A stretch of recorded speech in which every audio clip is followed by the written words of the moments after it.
Edson Carneiro Índio, secretário-geral da Intersindical Central da Classe Trabalhadora, que foi ouvido lá na comissão, muitos daqui foram ouvidos, tudo. Lembrando ele, porque ele ia falar num outro dia. Aí teve um problema de agenda, mas felizmente foi adaptado lá. Ele pôde falar no dia que você propôs, né? Então, o tempo é seu. Bom dia, senador Paim, a quem eu cumprimento e agradeço por mais esse convite. Quero também cumprimentar em nome de todos os participantes dessa audiência a companheira Juvândia Moreira, que está aqui ao meu lado, que é a presidenta da Confederação Nacional dos Trabalhadores do Ramo Financeiro, a companheira combativa que tem feito a luta aí, contra a medida provisória, particularmente no que incide sobre a categoria bancária. Vai ter oportunidade de falar.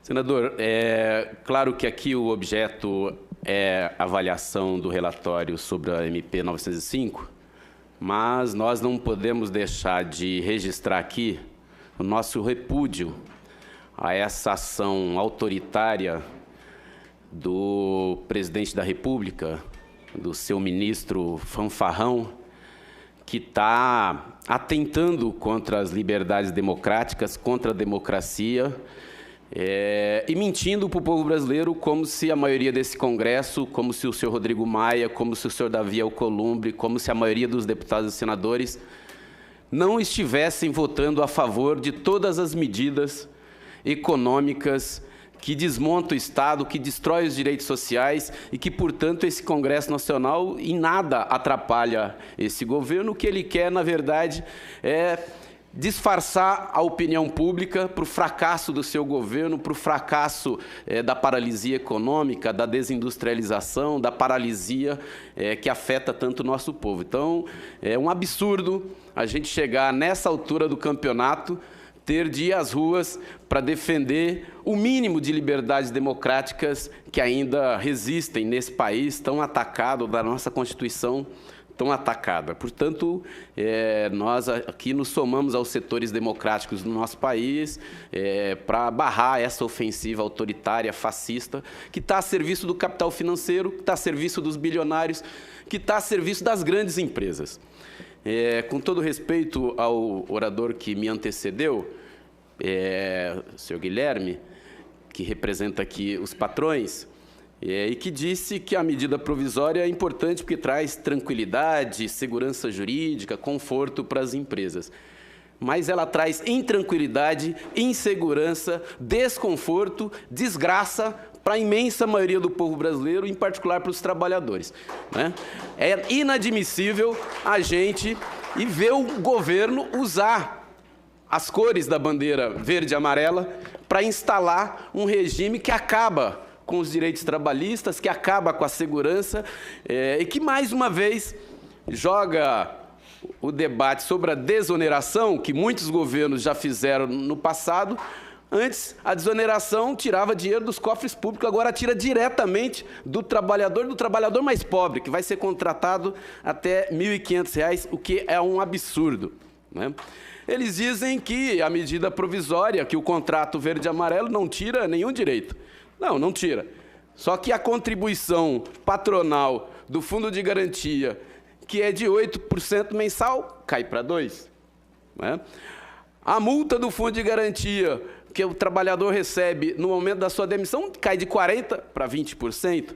Né? Eles tiram o salário e educação da folha de pagamento, que é muito importante para o financiamento da educação básica. Tira a contribuição de 0,2% que vai para o INCRA. Dilui ao longo do ano o 13º, as férias, enfim.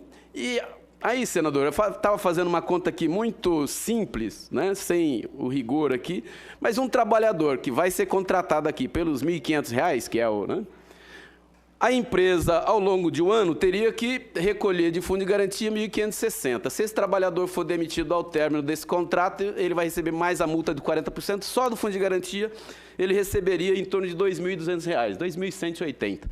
Com a carteira verde e amarela, a empresa vai recolher 2%, chegar no fim do contrato de trabalho, o trabalhador vai ser demitido e vai sair com R$ 400. R$ 400, R$ 450. Né? Isso demitido, ele vai ter que passar aí meses e meses até encontrar um novo emprego, nesse país de desemprego tão alto, vai ter que viver com essa... E pior, que o Bolsonaro, que se coloca como defensor do povo, queria taxar o seguro-desemprego, taxar o desempregado no momento em que ele mais precisava. Acho que, enfim, o relator não teve a mesma cara de pau, que esse é o nome do seu Bolsonaro, e, felizmente, retirou essa medida, ainda manteve como forma opcional, que nós não sabemos como é que vai funcionar, porque na hora da contratação o trabalhador não tem tanto direito de escolher, ele se submete a todas as normas da contratação, se a empresa... Né?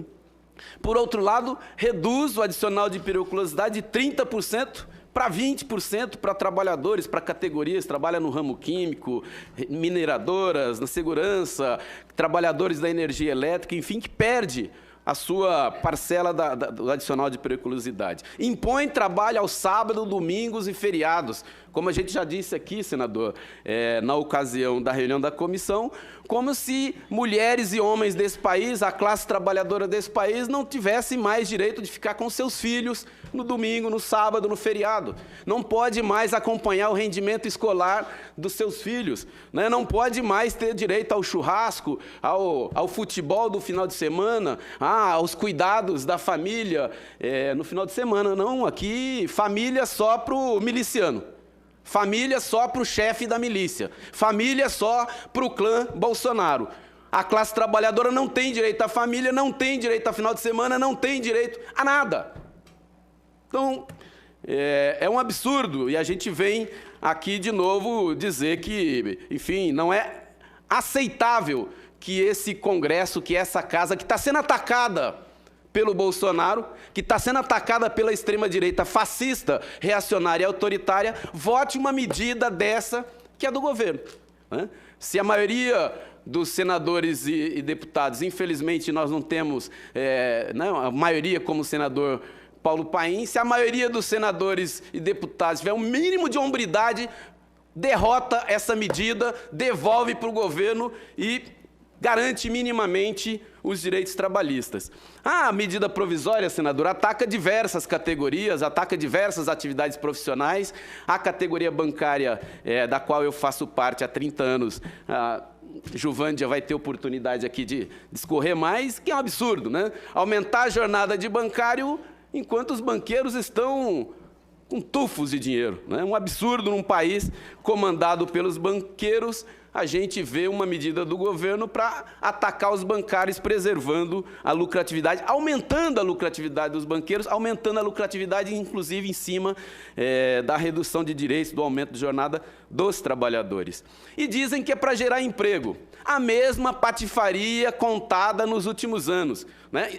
Prometem o espetáculo do crescimento, o espetáculo da geração de emprego. Foi esse espetáculo da geração de emprego prometida na reforma trabalhista, na terceirização irrestrita, na emenda constitucional 95, na reforma da Previdência. E cadê os empregos? Cadê o crescimento econômico? Não, mas cada vez eles vêm com a medida. Agora ele vem. E os direitos trabalhistas vão sendo, né, jogados para as calendas. E dizer que é para gerar emprego para os jovens, quando alguns meses atrás se votou aqui uma reforma da Previdência que alonga o período de trabalho dos mais velhos. Bom, se você quer gerar emprego para os jovens, permita que os mais velhos possam se aposentar para gerar novos postos de trabalho para os mais novos. Então, é um contrassenso, é uma mentira contada para o povo brasileiro. Quer gerar emprego? Anule a emenda constitucional 95, faça concurso público, permita, o país está sendo aí ameaçado com a entrada do coronavírus, mas nós já temos aí o adoecimento pelas doenças, enfim, tropicais, né? Nós temos fila imensa no INSS de milhões de pessoas que querem acessar o INSS, temos fila no Bolsa Família. E não tem funcionários para fazer isso, porque gera emprego é investimento público. Portanto, tem que anular a Emenda Constitucional 95 para fazer investimento público, para valorizar a empresa, para resgatar a Petrobras desse desmonte que ela está vivendo, para valorizar a engenharia nacional, para ter política industrial, para que a gente possa, sim, construir um país com dignidade, aumentar o salário mínimo, aumentar o poder de compra da população, aumentar... E dizem também, senador, para concluir, o tempo já se esgotou, que essa medida... Tu tem mais 5 ainda, tu usou só os teus primeiros 10. Essa medida, ela vem para atender a pequena e média empresa.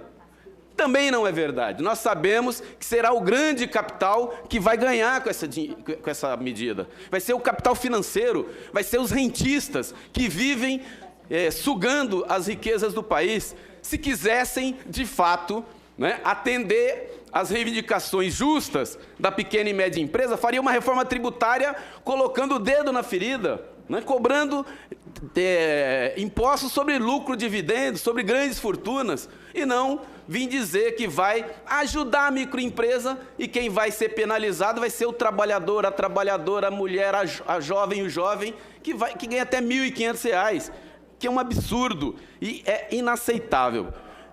Nós sabemos, senador, que está muito difícil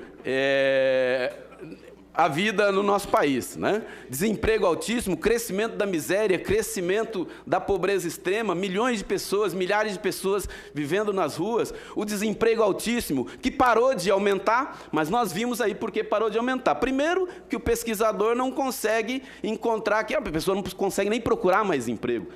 O trabalhador está mais de 2 anos desempregado, não tem sequer dinheiro para pegar o transporte para procurar emprego. Então, se quer combater o desemprego, né, estabelece passe livre para o desempregado poder circular na cidade. Né?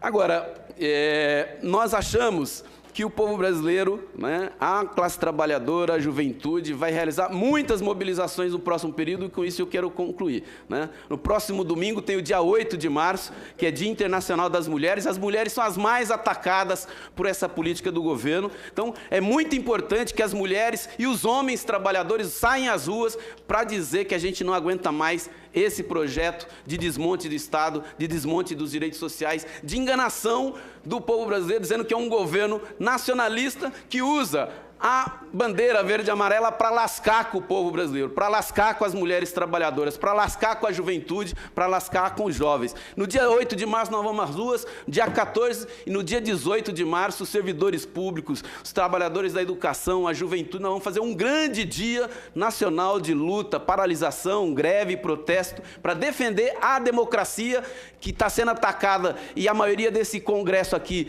se acovarda, mas o povo brasileiro vai às ruas para defender a democracia, a soberania nacional, defender empregos, direitos, que é o que o nosso povo brasileiro tanto precisa e merece, e colocar abaixo esse governo de destruição nacional que está acabando com o pouco de conquistas que a classe trabalhadora e o povo teve. A gente agradece aí, mais uma vez, é sempre com indignação, porque a gente só consegue vir para cá para contrapor a esse desmonte de direitos, esses retrocessos todos que precisam ser derrotados. Peço desculpas aí por agravar o tempo, mas agradeço. Dentro do tempo, tranquilo.